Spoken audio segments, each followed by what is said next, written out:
Greetings, Ms. Valerina. So for today, our group with the group members Lisa, Liezl, Sasya, and me, Queen, will be presenting our financial ratio analysis of two companies, which are the Company 1, Diamond Pty, and also Company 2, Foodie Pty. The purpose of this analysis is to know which company Valerina should invest. First, for profitability ratio, let's start with return on assets. Diamond's Pty's ROA has increased from 8.28% to 9.34%. This indicates that the company has become more effective and efficient in utilizing its assets to generate revenue. Possible factors contributing to this improvement include improved asset management, increased sales, or reduced costs. Next, we will look at return on equity. The return on equity has risen from 25% to 25.29%. This positive trend suggests that the company has become more efficient in using its shareholders' equity to generate profits. Factors such as increased profitability, reduced leverage, or more efficient use of equity could have contributed to this improvement. Moving on to their gross profit margin, their GPM has increased from 62.7% to 64.65%, which means that the company has become more efficient in managing its cost of goods sold. This could be due to factors such as reduced material costs, improved production processes, or increased pricing power. Finally, their NPM, or net profit margin, has also increased from 7.37% to 7.85%, which means that the company has improved its overall profitability. This could be due to increased revenues, reduced expenses, or a combination of both.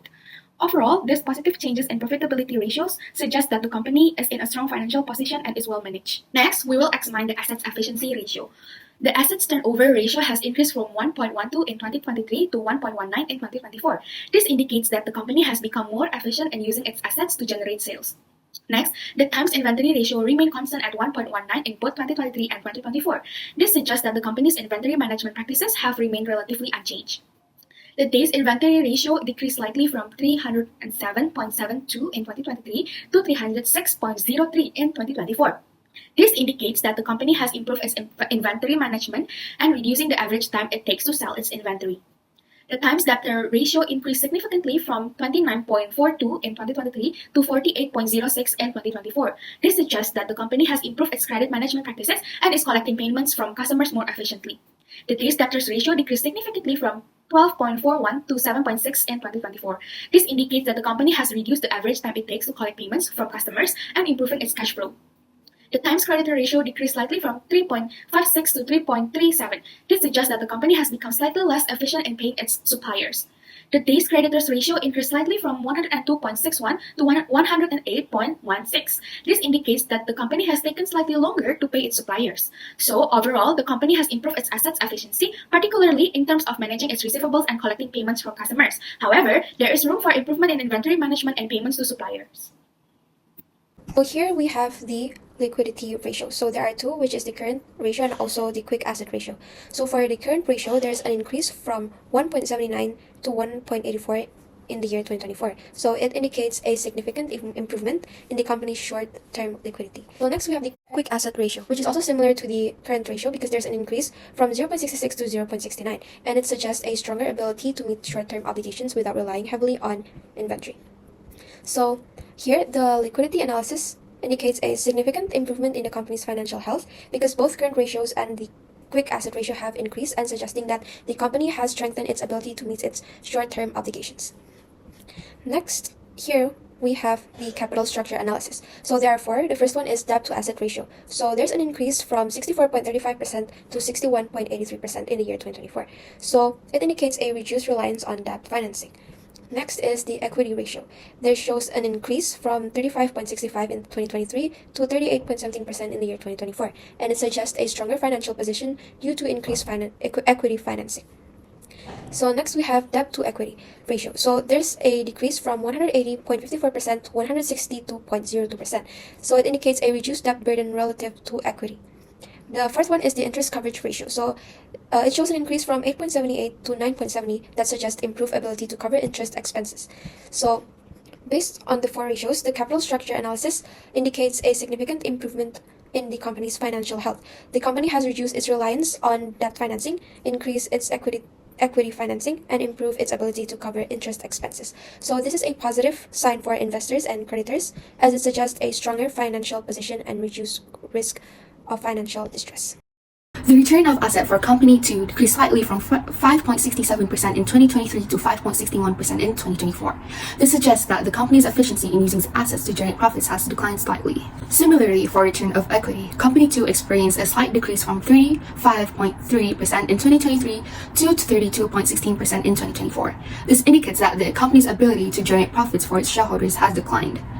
Next, the gross profit margin decreased slightly from 26.51% in 2023 to 26.01% in 2024. This means that the company's efficiency in managing its cost of goods sold has declined. Lastly, the net profit margin for Company 2 decreased from 2.64% in 2023 to 2.57% in 2024. This shows that the company's overall profitability has declined. Now I'm going to talk about the asset efficiency ratios. First, we have asset turnover ratio. You can interpret from the number that the asset turnover ratio, it has increased slightly from 2.15 in 2023 to 2.19 in 2024. This indicates that the company has become slightly more efficient in using its assets to generate sales. Next time, inventory ratio. From the ratio, it has decreased slightly from 12.83 in 2023 to 12.59 in 2024. This suggests that the company has become slightly less efficient in managing its inventory. For the days inventory ratio, it has increased slightly from 28.46 in 2023 to 28.99 in 2024.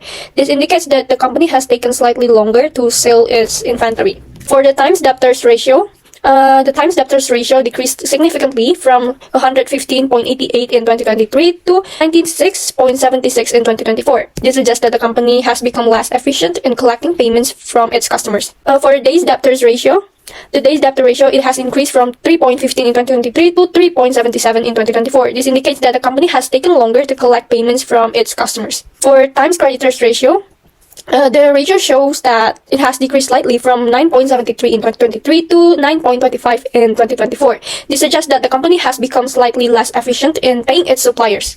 And the last one is days creditors ratio. The ratio shows that it has increased from 37.52 in 2023 to 39.45 in 2024. This indicates that the company has taken longer to pay its suppliers.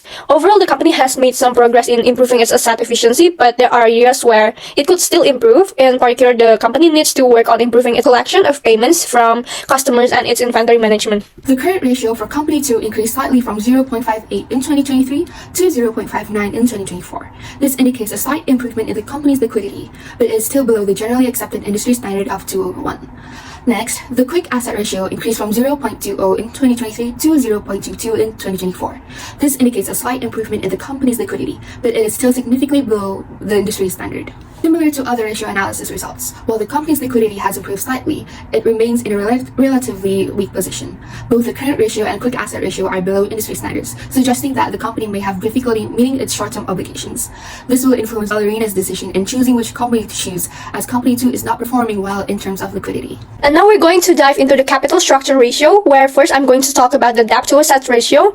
It has decreased from 83.41% in 2023 to 81.65% in 2024. This indicates that the company has reduced its reliance on debt financing to fund its assets.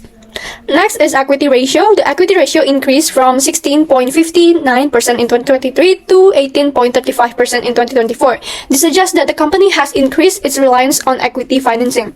For the debt to equity ratio, it has decreased from 502.94% in 2023 to 445.05% in 2024. This indicates that the company has reduced its financial leverage, meaning it has less debt relative to its equity. And the last one is interest coverage ratio, where the interest coverage ratio increased slightly from 4.93 in 2023 to 5.01 in 2024. This suggests that the company's ability to cover its interest payments has improved. Overall, the company has improved its capital structure by reducing its reliance on debt financing and increase its equity. This has led to a decrease in financial leverage and an improvement in the company's ability to meet its interest payments. In conclusion, based on the provided financial ratios, Company 1 appears to be a more attractive investment candidate. In terms of profitability for Company 1, they have improved profitability ratios that suggest a stronger ability to generate profits.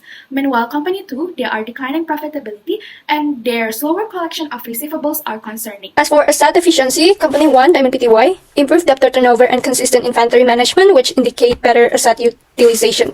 As for the Company 2, Foodie Pty, they are worsening debtor turnover, which suggests that potential issues with credit policies or collection efforts.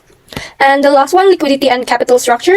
Both company have improved the liquidity and capital structure, but company 1 has stronger overall of the financial health gives its edge. Thank you, Ms. Valerina, for listening to our group presentation. We hope that you could decide which of this company that will be a great investment for you.